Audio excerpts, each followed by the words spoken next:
Good morning students. पिछली class में हमने पढ़ी थी आयन एंथैल्पी के बारे में, फिर हमने कुछ एग्जांपल्स देखे थे। आज हम बात करते हैं आयन एंथैल्पी के अनुप्रयोग। आयन एंथैल्पी में क्या क्या उपयोग किए जा सकते हैं। सबसे पहला देखते हैं अभिक्रियाशीलता के बारे में बता कर सकते हैं। अभिक्रियाशीलता, अभिक्रियाशीलता मैं इसको स्मॉल कैपिटल आर से लिख देता हूँ। अभिक्रियाशीलता देखिए, जैसे जैसे आपकी आयनिक ऊर्जा बढ़ती है, अभिक्रियाशीलता का मान क्या होता है? घटता है, यानी व्युत्क्रमानुपाती होती है। यदि आयनाइजेशन एनर्जी का मान आपकी घटता है, यानी आयन ऊर्जा का मान या आयन एनर्जी का मान घटता है, तो अभिक्रियाशीलता बढ़ती है। अब आपने कल देखा था लेफ्ट टू राइट जाने पर क्या हो रहा था? आयन एंथैल्पी बढ़ रही थी, जबकि ऊपर से नीचे जाने पर क्या हो रहा है? घट रही थी। तो देखिए, इधर जाने पर आयन ऊर्जा बढ़ रही है तो अभिक्रियाशीलता का क्रम क्या होगा? यानी अभिक्रियाशीलता बढ़ रही है, क्रियाशीलता क्या हो जाएगी? कम हो जाएगी। यानी मैं कह दूं कि आवर्त के अंदर उत्कृष्ट जो गैसें होती हैं, उत्कृष्ट गैसें, उनकी क्रियाशीलता कैसी होती है? कम होती है। क्यों? क्योंकि हम देखते हैं बाएं से दाएं जाने पर क्या होती है? आयन ऊर्जा का मान बढ़ता है, तो उत्कृष्ट गैसों की क्रियाशीलता क्या हो जाएगी? कम हो जाएगी। आर्सेनिक क्या यहाँ पे? अभिक्रियाशीलता। जबकि अगर आप बात करो क्षार धातु की, क्षार धातु की, तो उनकी अभिक्रियाशीलता क्या हो जाएगी? अधिक होगी आवर्त में। यानी अगर आप लेफ्ट टू राइट जा रहे हो, आप देखो सबसे ज्यादा आयन ऊर्जा किसकी थी? यहाँ पे किसकी उत्कृष्ट गैसों की, तो उसकी अभिक्रियाशीलता क्या हो गई? कम हो गई। जबकि यहाँ पे आयन ऊर्जा किसकी कम थी? क्षार धातु, तो उनकी अभिक्रियाशीलता क्या हो गई? अधिक हो गई। ये हम पहला उससे क्या पता कर सकते हैं? आयन ऊर्जा से, आयन एंथैल्पी से अभिक्रियाशीलता के बारे में पता कर सकते हैं। और आप उसका ऑर्डर भी बता सकते हैं। अगर एग्जाम्पल हो आपको, तो ऐसे boron, carbon, nitrogen, oxygen, fluorine, neon. ये तो हम अगर बात करें किसका क्रम है? आयन ऊर्जा का क्रम है। यदि हम अभिक्रियाशीलता की बात करें तो क्या होगा? बोरॉन, फिर कार्बन, फिर नाइट्रोजन, फिर ऑक्सीजन, फिर फ्लोरीन और फिर नियोन। यानी सबसे कम किसकी होगी? उत्कृष्ट गैसों की अभिक्रियाशीलता होगी। ये हमें पता चलता है किससे? आयन एंथैल्पी से। आगे चलते हैं। दूसरा पॉइंट है धात्विक और अधात्विक लक्षण। यानी अगर मैं इसे शॉर्ट में कहूं आपसे, तो आर क्या होता है? आयनाइजेशन एनर्जी के व्युत्क्रमानुपाती होता है। सेकंड, धात्विक और अधात्विक लक्षण। धात्विक एवं अधात्विक लक्षण, अधात्विक लक्षण। अब देखिए, हमारे पास आयन ऊर्जा थी या आयन एंथैल्पी, उसमें क्या लिखा हो? आयन या फिर क्या हो सकती है? कम हो सकती है, या क्या हो सकती है? अधिक हो सकती है। यदि आपके पास आयन एंथैल्पी का मान कम है तो वो क्या करता है? धात्विक लक्षण को बढ़ाता है। और यदि आयन एनर्जी का मान आपके पास अधिक है तो उसी लक्षण को बढ़ाता है अधात्विक, अधात्विक लक्षण को बढ़ाता है। यानी अगर आपके पास इधर जाने पर आपके पास क्या हो रही थी? आयन ऊर्जा बढ़ रही थी, तो मतलब क्या हो रहा था आपके पास? अधात्विक लक्षण क्या हो रहे थे? अधात्विक लक्षण घट रहे थे, अधात्विक लक्षण बढ़ रहे थे, और धात्विक लक्षण क्या हो रहे थे? कम हो रहे थे। अब यहां देखिए, यदि आयन ऊर्जा का मान कम होते जा रहा है नीचे, तो उनके अंदर क्या बढ़ते जा रहा है? धात्विक गुण बढ़ते जा रहा है। आगे देखिए, दो पॉइंट देख लिया आपने, धात्विक लक्षण। अब देखेंगे ऑक्सीकरण अवस्था का स्थायित्व। तीसरा पॉइंट, तीसरा क्या है मतलब इसका? ऑक्सीकरण, ऑक्सीकरण अवस्था का स्थायित्व, स्थायित्व, ऑक्सीकरण अवस्था का स्थायित्व। यदि देखिए, अगर आपके पास दो आयन ऊर्जा थी, मैं लिख देता हूं सेकंड आयन ऊर्जा ion enthalpy minus first ion enthalpy. यदि इसका मान या तो बराबर है या फिर क्या है 16 इलेक्ट्रॉन वोल्ट से अधिक आए, 16 इलेक्ट्रॉन वोल्ट से क्या है अधिक आए, तो निम्न ऑक्सीकरण तो क्या होगा निम्न ऑक्सीकरण अवस्था स्थायी होगी। निम्न ऑक्सीकरण अवस्था स्थायी होगी। दूसरा पॉइंट इसी में देखो, यदि आपके पास सेकंड यानी द्वितीय आपके पास आयन ऊर्जा और प्रथम आयन ऊर्जा का अंतर यदि आपके पास 11 इलेक्ट्रॉन वोल्ट से क्या है 11 इलेक्ट्रॉन वोल्ट के बराबर है, तो आप उसको क्या कहते हो, वहां पर क्या होगा उच्च ऑक्सीकरण अवस्था स्थायी होगी। उच्च ऑक्सीकरण अवस्था क्या होगी स्थायी होगी, अवस्था स्थायी होगी। उच्च ऑक्सीकरण अवस्था क्या होगी स्थायी होगी, क्यों या तो इसके बराबर है या किसी का कम है 11 इलेक्ट्रॉन।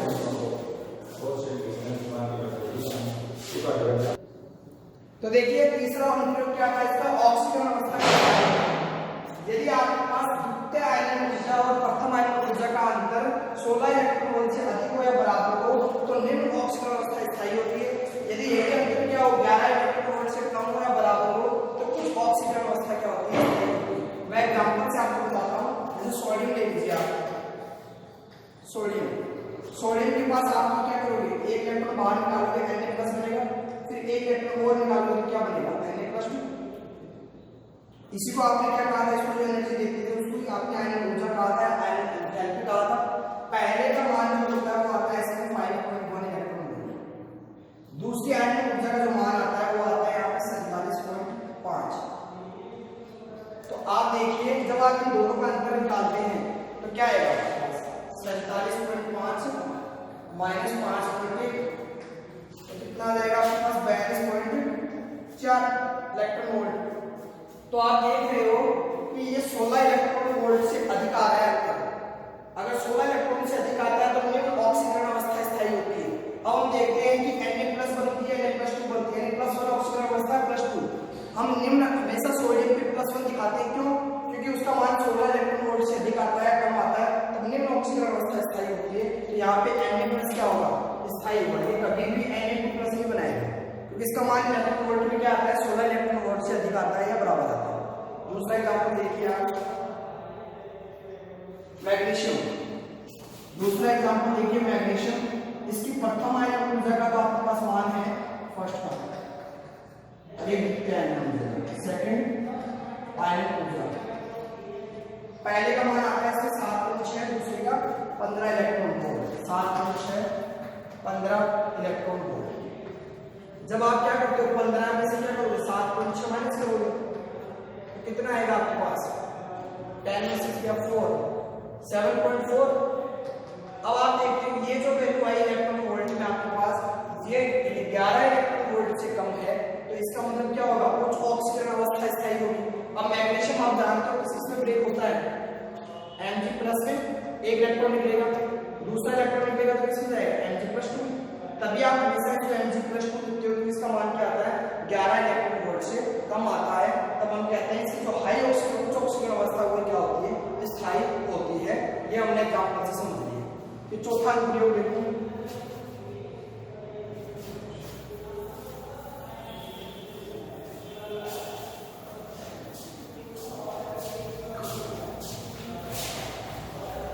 चौथा अनुप्रयोग है बंध के प्रकार। चौथा है बंध का प्रकार, बंध के प्रकार। यदि आयन ऊर्जा का मान यहाँ पे आपके पास या तो कम आएगा या अधिक आएगा,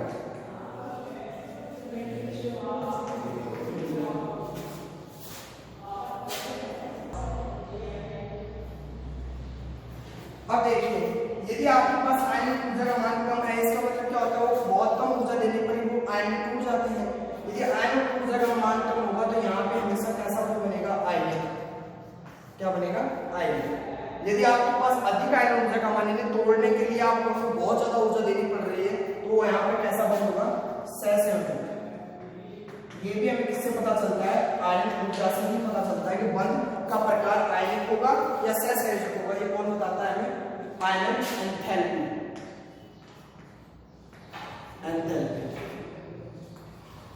आयन एंथैल्पी में क्या बताती है, यदि उसका मान कम है तो बॉन्ड कैसा होगा, बंध कैसा होगा, आयनिक होगा। यदि उसका मान ज्यादा है तो कैसा होगा, सहसंयोजक होगा। तो अगला देखो 5वां, धातु हाइड्रोक्साइड की क्षारीय प्रकृति। धात्विक ऑक्साइड की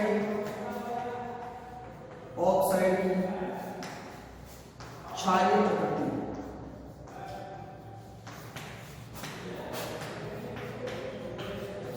धातु ऑक्साइड की क्षारीय प्रकृति।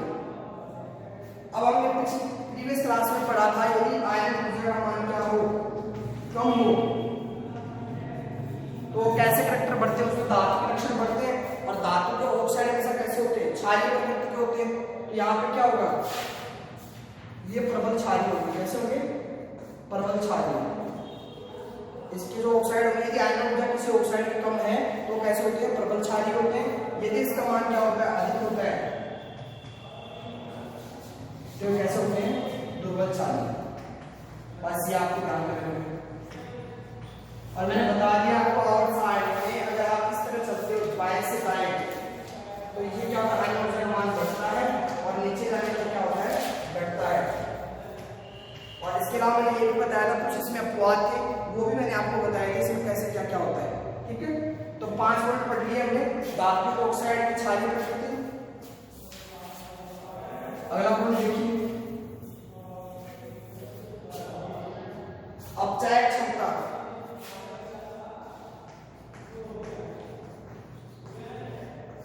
अपचायक क्षमता, देखो अपचायक क्षमता क्या होती है, आपने पढ़ा था एक अणु का तो क्या होता है, ऑक्सीकरण होता है और एक का अपचयन होता है। तो जिसका ऑक्सीकरण होता है उसी को हम क्या कहते हैं, उसमें क्या हो रहा है, वो पदार्थ क्या कहलाता है, जिसका ऑक्सीकरण होता है वो अपचायक पदार्थ कहलाता है। तो उसकी अपचायक क्षमता क्या होती है, आयनिक ऊर्जा के व्युत्क्रमानुपाती होती है। यदि आयनिक एंथैल्पी का मान बढ़ता है तो अपचायक क्षमता क्या होती है, घटती है। ये थे आपके क्या अनुप्रयोग। अब हम पढ़ेंगे electron of the enthalpy.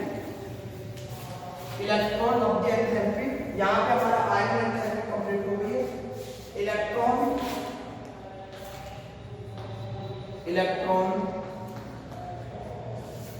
लब्धि enthalpy.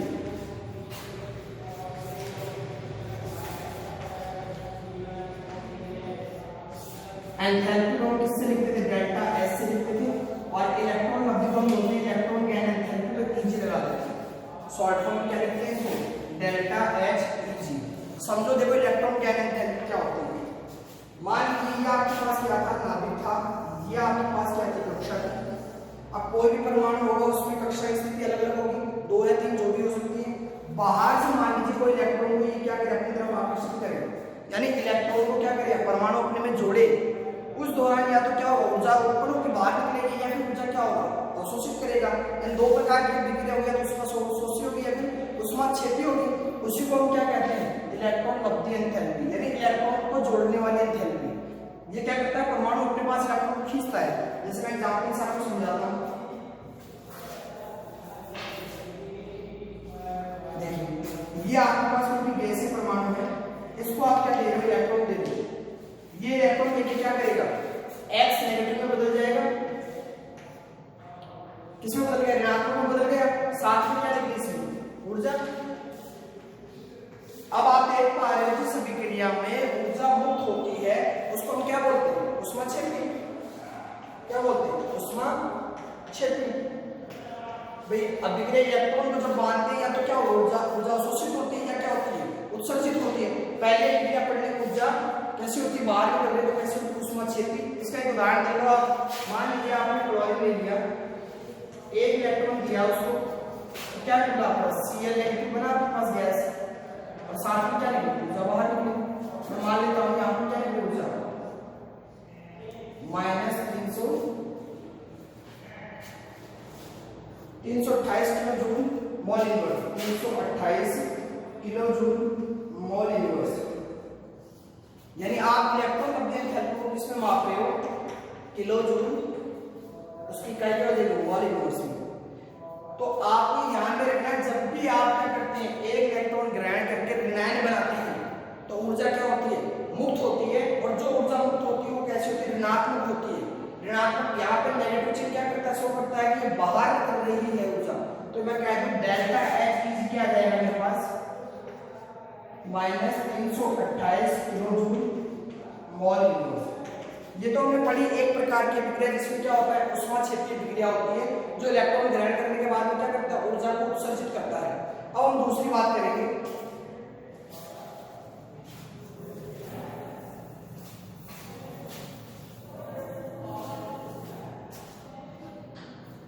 दूसरा देखिए आप, ये आपने क्या लिया था एक्स नेगेटिव।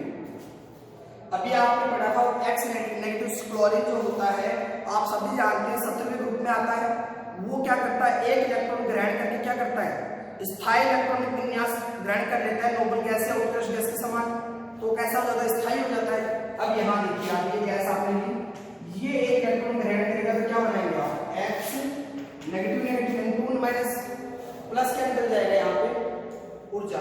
लेकिन अब आपको मैं बता दूं यहाँ ये नेगेटिवली चार्ज है और ये भी नेगेटिवली चार्ज है, दोनों ही क्या है ऋणात्मक आवेश है। तो इन दोनों के बीच में क्या लगता है इलेक्ट्रॉन इलेक्ट्रॉन के बीच में क्या लगता है प्रतिकर्षण लगता है। अब ये इतनी आसानी से जुड़ नहीं पाएंगे तो इसके लिए हमें क्या करना पड़ता है इसको ऊर्जा देनी पड़ती है न कि बाहर निकलेगी, क्योंकि इन दोनों के बीच में क्या होता है रिपल्सन होता है समान चिन्ह होने के कारण। तो इसको ऊर्जा देनी पड़ती है। तो क्या होता है मान लीजिए आपके पास क्या बन गया H2 नेगेटिव, ये यहाँ पे इसका इलेक्ट्रॉनिक विन्यास की अगर मैं बात करूं जैसे हीलियम ले लीजिए आप, हीलियम उत्कृष्ट गैस है ठीक है। एक्स मैंने हाइड्रोजन लिया था, अगर एक इलेक्ट्रॉन को ग्रहण कर लेता है तो वो उत्कृष्ट गैस का इलेक्ट्रॉनिक विन्यास ग्रहण कर लेता है। तो मैं डायरेक्ट यहाँ हीलियम लिख दिया। यदि आपको हीलियम में क्या करना है इलेक्ट्रॉन को ऐड करना है, आप सभी जानते हैं पॉजिटिवली होता है निकाल जरूर सकता है लेकिन आसानी से नेगेटिव की फॉर्म में नहीं आता। तो आप इसको इलेक्ट्रॉन के साथ क्या दोगे ऊर्जा दोगे, तो किसका फॉर्मेशन करेगा He माइनस का फॉर्मेशन कर लेगा।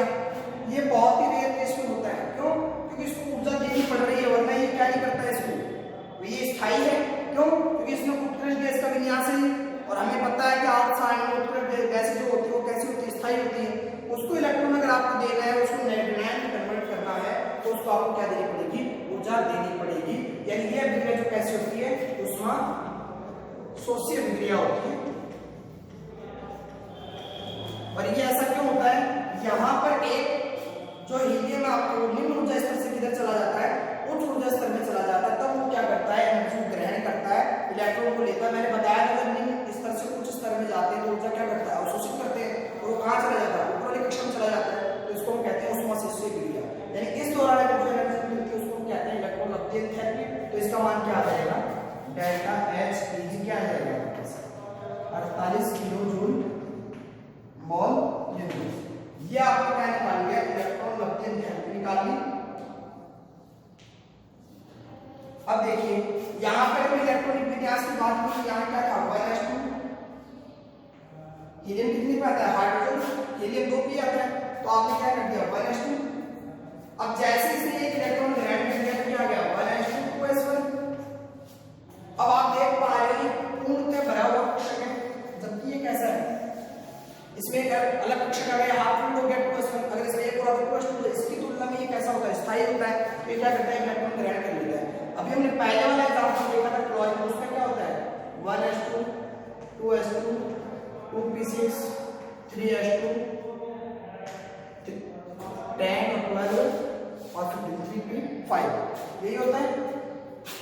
इसको आपने किस में कन्वर्ट किया था इसको इलेक्ट्रॉन देके किस में कर लिया था Cl- में।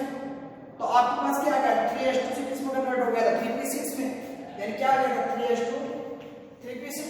अब आप जानते हो 3p6 कैसा है पूर्णतः भरा हुआ कक्षक है जो कि क्या करता है स्थायी इलेक्ट्रॉनिक विन्यास ग्रहण कर लेता है। तो इस कारण से आसानी से क्या कर लेते हैं इलेक्ट्रॉन ग्रहण कर लेते हैं और इस दौरान ये ऊर्जा रिलीज करते हैं क्योंकि इसको मान लो जिसको भूख लग रही हो तो खाना खाना चाहेगा सीधी सी बात है और अपना पेट भरना चाहेगा।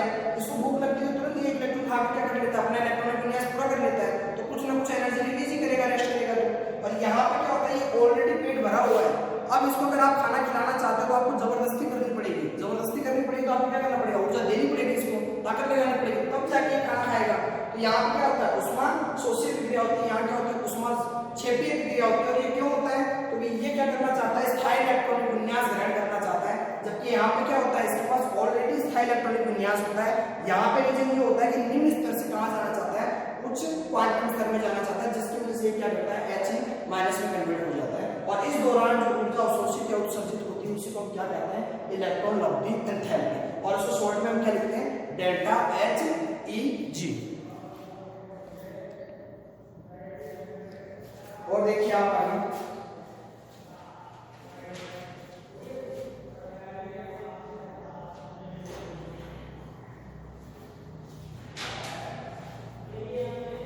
अब हम नेक्स्ट क्लास में पढ़ेंगे फैक्टर ऑफ एक्टिव। इसको प्रभावित करने वाले कारक, इलेक्ट्रॉन लब्धि को प्रभावित करने वाले कारक। जैसे मैं कुछ और एग्जांपल देता हूं आपको। आप जानते हो फ्लोरीन क्या होता है, कल हम पढ़ेंगे इलेक्ट्रॉन लब्धि को प्रभावित करने वाले कारक। एक एग्जांपल और देता हूं, जैसे फ्लोरीन। आप जानते हैं इसका इलेक्ट्रॉनिक विन्यास क्या होता है, 1s2 2s2 2p6 3s2, कितने पे आता है फ्लोरीन, 9 पे आता है ना, 1s2 2s2 2p 2 2 4 and 5, कितने पे आता है, 9 पे आता है। इसका परमाणु क्रमांक कितना होता है, 9 होता है, तो 9 का हमने लिख दिया 1s2 2s2 2p5। अब देखिए ये इलेक्ट्रॉन को क्या करेगा, ग्रहण करेगा, तो आपको पता चल जाएगा कि इसको ऊर्जा देनी है या नहीं देनी है। जैसे इसने एक इलेक्ट्रॉन ग्रहण किया कि किसमें कन्वर्ट हो गया, F माइनस माइनस में, तो आपने क्या कर दिया, 1s2 2s2 2p6। अब आप देख पा रहे हैं कैसा हो गया, स्टेबल हो गया, स्टेबल हो गया, तो इसको एनर्जी देने की जरूरत नहीं, इसको भूख थी, इसलिए स्थायी इलेक्ट्रॉनिक विन्यास क्या कर लिया, उत्कृष्ट गति समान इलेक्ट्रॉनिक विन्यास ग्रहण कर लिया। तो ये क्या करेगा, बाहर ऊर्जा निकालेगा। तो यहाँ क्या होगा, उष्मा क्षेपीय अभिक्रिया होगी, और इसका मान हमेशा कैसा आता है, नेगेटिव आएगा, याद रखना। दूसरा मैं बता देता हूँ आपको, आप नियम ले लीजिएगा, नियम कितने पे आता है, 10 पे, 1s2 2s2 2p6। ऑलरेडी कैसे पूर्णतः बने हुए हैं, स्थायी विन्यास है। अब इसको अगर आपको इलेक्ट्रॉन देना है तो इसका ऑलरेडी पेट क्या हुआ है, भरा पड़ा है, तो इसको क्या करोगे, एक इलेक्ट्रॉन दोगे तो साथ में ऊर्जा भी देनी पड़ेगी, और जैसे ही आप ऊर्जा दोगे तो ये Na माइनस में कन्वर्ट होगा। तो ये स्टेबल है क्या, ये स्टेबल नहीं होता है, क्योंकि नियम क्या होता है, इसी फॉर्म में स्टेबल होता है। तो ये क्या करता है, इसको ऊर्जा देनी पड़ती है, और ये ऊर्जा हमेशा कैसी होती है, पॉजिटिव या धनात्मक होती है। ये भी आपको ध्यान में रखना है। यदि आपको ऊर्जा देनी पड़ रही है तो उसका मान क्या आता है, इलेक्ट्रॉन गैन एंथैल्पी कैसी होती है, धनात्मक होती है। यदि आपको बाहर ऊर्जा निकल रही है तब आपको कैसी होती है, इलेक्ट्रॉन गैन एंथैल्पी ऋणात्मक होती है। तो हमने आज पढ़ लिया इलेक्ट्रॉन गैन एंथैल्पी क्या होती है, उसको शॉर्ट फॉर्म में डेल्टा H-E-G से लिखते हैं, क्योंकि इंग्लिश में उसको क्या बोलते हैं, इलेक्ट्रॉन गैन एंथैल्पी बोलते हैं, इसलिए हम EG लिखते हैं, डेल्टा H-E-G। और यहाँ पे फिर हमने दो प्रकार की अभिक्रिया देखी है, उसमें शोषी होती है, उसमें क्षेपीय होती है, उसके क्वालिटी देखी हमने। और पहले का रीजन ये होता है, वो स्थायी इलेक्ट्रॉनिक विन्यास ग्रहण करने के लिए इलेक्ट्रॉन ग्रहण करते हैं। दूसरे का रीजन ये होता है, वो निम्न ऊर्जा स्तर से किधर जाना चाहते हैं, उच्च ऊर्जा स्तर पर जाने के लिए ऊर्जा देनी पड़ती है, तब जाकर वो रिएक्शन होती है। यहाँ पे दोनों प्रकार की हमने अभिक्रिया पढ़ ली। आज के लिए इतना ही, बाकी हम करेंगे नेक्स्ट क्लास में।